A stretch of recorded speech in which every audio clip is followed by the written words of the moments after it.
የጦርነት ስጋት አይሏል። ሻዕቢያ ታንክ ይዞ ወደ ድንበር ጥሶ ገብቷል። ትነግ በሳምንት ውስጥ አዲስ አበባ እንደሚገባ ማስታውቋል። በርካታ የኤርትራ ሰራዊት ወደ ትግራይ የተለያዩ አካባቢዎች መስረጋቸውን የተለያዩ ሪፖርቶች እያመላከቱ ነው። በትግራይ የተቋቋመው ሴንትራል ኮማንድ ፖስት የተለያዩ መመሪያዎችን እያወጣም ይገኛል። በትግራይ አሁን የጦርነት ዝግጅት ተጧጡፏል። ድርቆሽ፣ በርበሬ፣ ቆሎ፣ በሶ እንዲያዘጋጁ የታዘዙ በየደጃፋቸው ደፋ ቀና እያሉ ነው ተብሏል። በአጭር ቀን መንግስት እንደሚገለበጥ እየተሰማ መሆኑን ከዚሁ አካባቢ የሚወጡ መረጃዎችም እያስረዱ ይገኛሉ። ከመንግስት ወገን እስካሁን የተባለ ነገር አልተሰማም። ትላንት እሁድ ዶክተር ደብረጽዮን ገብረ ሚካኤል የሚመሩት ኮማንድ ፖስት በገመገመው መሰረት ከሻለቃ ጀምሮ ወታደራዊ አመራሮች የተሳተፉበት ግምገማ ተደርጓል። በትላንቱ ግምገማ ስለ ጦርነቱ የኃይል አሰላለፍ፣ ስለ ጦርነቱ ቁልፍ ኢላማዎች እንዲሁም ስለ ጥቃት አቅጣጫና ከኤርትራ በኩል ስለሚገባው የመሳሪያና የኃይል ድጋፍ ተነስቷልም ተብሏል። ጦርነቱን አስመልክቶ በራያ በኩል ያለ የሌለ ኃይል በማሰለፍ የሚሊዮን መንገድ መቁረጥ ዋናው ስትራቴጂ ሲሆን በዛ ቢባል በወር ጊዜ ውስጥ የፋኖ ኃይል መሃሉን ተቆጣጥሮ አዲስ አበባ እንደሚገባ ተመልክቷል። በውጭ ሀገር ካሉ የኦሮሞ ሊቃን ጋር መግባባት መደረሱን በማመልከት ኦሮሚያ ላይ በተመሳሳይ ፍጥነት መንግስት አፍርሶ አዲስ የመትከል ስራ እንደሚሰራ ለተሰብሳቢዎቹ ገለጻ እንደተሰጣቸው ተሰምቷል።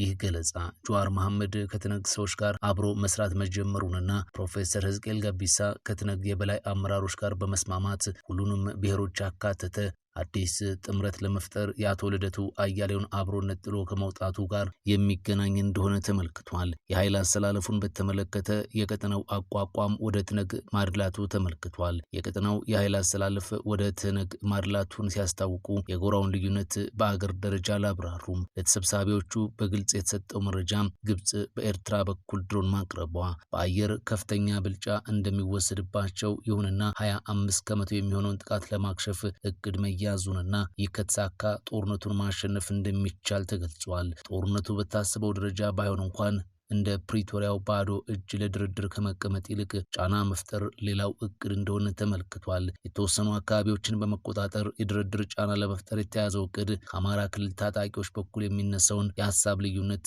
የሚያሳይ ሆኖ ተገኝቷልም ተብሏል። ትነግ የራሱን ፍላጎት ለማሳካት እንጂ ለአማራ ሕዝብ ሲል የሚያደርገው አንዳችም ነገር እንደሌለ የሚገልጹ እንዳሉት በስብሰባው ላይ የተነሳው በውጊያው የተወሰነ ቦታ በመቆጣጠር በድርድር ወቅት ጫና ለመፍጠር የተያዘው እቅድ ይፋ መሆኑ ዘግይቶም ቢሆን ይፋ መሆኑ በቀጣይ ምን እንደሚያስነሳ ለጊዜው የተሰማ ነገር የለም። ከትነግ ጋር አብሮ የሚሰራው የዘመነ ካሴ ወገን የሆነው የፋኖ አደረጃጀት ትነግ 4 ኪሎ እንደሚያስገባቸው የወልቃይት ጉዳይ 4 ኪሎ ከገቡ በኋላ አቋም እንደሚይዙበት ማስታወቃቸው አይዘነጋም ተብሏል። ይህ አቋም ለመከፋፈሉ ዋና መንስኤ የሆነና በጎንደርና በጎጃም ፋኖ መካከል መፈራረጁን ያስከተለ እንደሆነም ተነስቷል። የውጭ ጫናን በተመለከተ በዲፕሎማሲ መሸነፋቸውን መገምገማቸውን ለሰራዊቱ አዛዦች አብራርተዋል። አክለውም አሜሪካንን ጨምሮ የተለያዩ ሀገራት ዲፕሎማቶች ጦርነት እንዳይጀምሩ ጫና እያደረጉባቸው መሆኑን አመልክቷል። አሜሪካም ሆነች ዲፕሎማቱ ደብዳቤ ከመጻፍና ስልክ ከመደወል ያለፈ ጫና እንደሌላቸው አብራርተዋል። ይህ በእንዲህ እንዳለም የሻዕቢያ ሜካናይዝድ ኃይል በራሱ ሙሉ ቁጥጥርና አመራር የሚንቀሳቀስ 3 ክፍለ ጦር በ3 ግንባሮች አስገብቷል። በሽራሮ፣ በራማ፣ በዛላምበሳ አቅጣጫ የገባው የሻዕቢያ ኃይል ሜካናይዝድ መሆኑ ታውቋል። ስራውም ከጀርባ ሆኖ ለትነግ እግረኛ ጦር ድጋፍ መስጠት እንደሆነ ተነግሮለታል። የሀገር መከላከያ ሰራዊት ከ2013 በኋላ አጥፍቶ ጠፊዎቹን ጨምሮ ድሮን ያመርታል።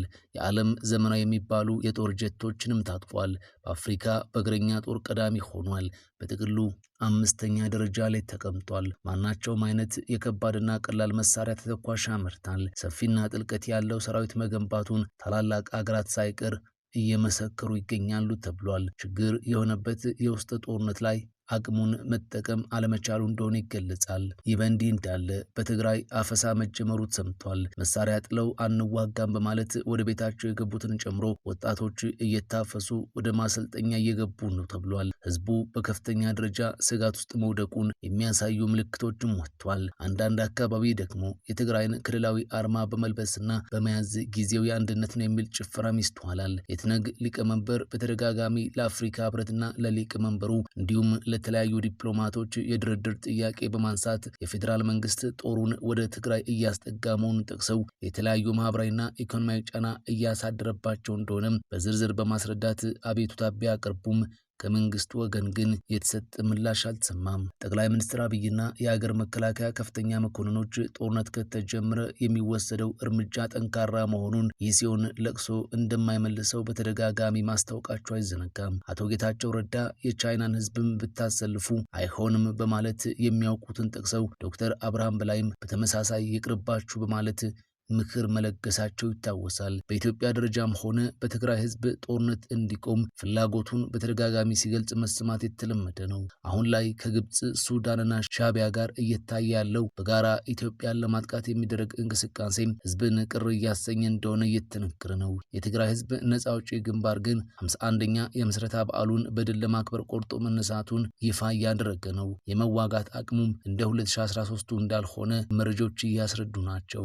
የኤርትራ ጦር የኢትዮጵያን ድንበር ጥሶ በተለያዩ የትግራይ አካባቢዎች 60 ታንክ፣ 54 መድፍና ሌሎች ከባድ መሳሪያዎችን በተጨማሪም ብዛት ያላቸው ወታደሮቹን ማስገባቱ ተረጋግጧል። አንድ የኢትዮጵያ መከላከያ ሰራዊት ከፍተኛ አዛዥ ለአፍሪካ ሪፖርት እንደገለጹት የኤርትራ ሰራዊት ከድንበር አካባቢዎች ባለፈ በትግራይ ክልል ወሳኝና ስትራቴጂካዊ ስፍራዎች ላይ ሰፍሮ ይገኛል ሲሉ ከሰሞኑ ይፋ አድርገዋል። ከዚሁ ጋር ተያይዞ ከትላንት በስቲያ አርብ ሌሊት ከ7 ሰዓት ጀምሮ ከፍተኛ የኤርትራ ሰራዊት ወታደራዊ እንቅስቃሴ ሲያደርግ እንደነበር ተነግሯል። በዚህም የኤርትራ ሰራዊት በክፍለ ጦር ደረጃ ወደ ተንቤን አባይ አዲ ከተማ የገባ ሲሆን የጦሩ የተወሰነ ክፍል በአብይ አዲ በሚገኘው ራስ አሉላ አባ ነጋ ትምህርት ቤት ውስጥ፣ ቀሪው ደግሞ በመምህራን ኮሌጅ አቅራቢያ ጉና ተብሎ በሚጠራው የትራንስ መጋዘን አካባቢ ሰፍሯልም ተብሏል። በተጨማሪም ሜካናይዝድና ከባድ መሳሪያዎችን የታጠቀ ሌላኛው የጦር ክፍል ጭኔ ተብሎ በሚጠራው ስፍራ መመሸጉ ተነግሮለታል።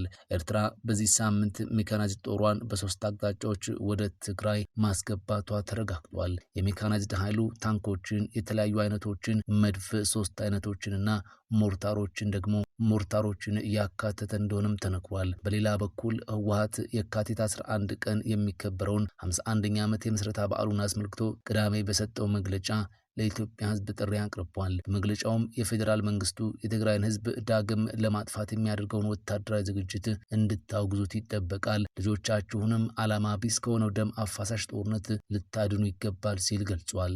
በተመሳሳይ መረጃ እንደመሰሳችኋለን፣ እናጠፋችኋለን የሚል መንግስት ነው ያለን ሲሉ ዶክተር ደብረጽዮን ተናግረዋል። ህወሓት የተመሰረተበትን 51ኛ ዓመት ምክንያት በማድረግ በዋሽንግተን ዲሲ ትላንት በተከናወነ ስነ ስርዓት ላይ ዶክተር ደብረጽዮን በቪዲዮ መልእክት አስተላልፈዋል። ንግግራቸውን ህወሓት በህይወት አለ በማለት የጀመሩት ደብረጽዮን ሲቀጥሉም ይህ በዓል ብዙ የተከፈለበት የህዝብ ታሪክ ነው ብለዋል። እናም ጥንካሬዎቻችንና ድክመቶቻችንን ከታሪክ መማር አለብንም ብለዋል። ፓርቲው ከዚህ ቀደም የማይታለፉ የሚመስሉ ፈተናዎችን በጽናትና በአንድነት ማለፉን ጠቅሰውም ብዙ እንቅፋቶችን በውጭ ሀገር የሚገኙ የትግራይ ተወላጆች ጠንክረው መታገላቸውን አስታውሰዋል። ዲያስፖራም የትግራይ ተወላጆች በትጥቅ ትግል ወቅትም ሆነ ባለፈው ጦርነት ወቅት ትልቅ ሚና ማድረጋቸውን ያስታወቁት ዶክተር ደብረጽዮን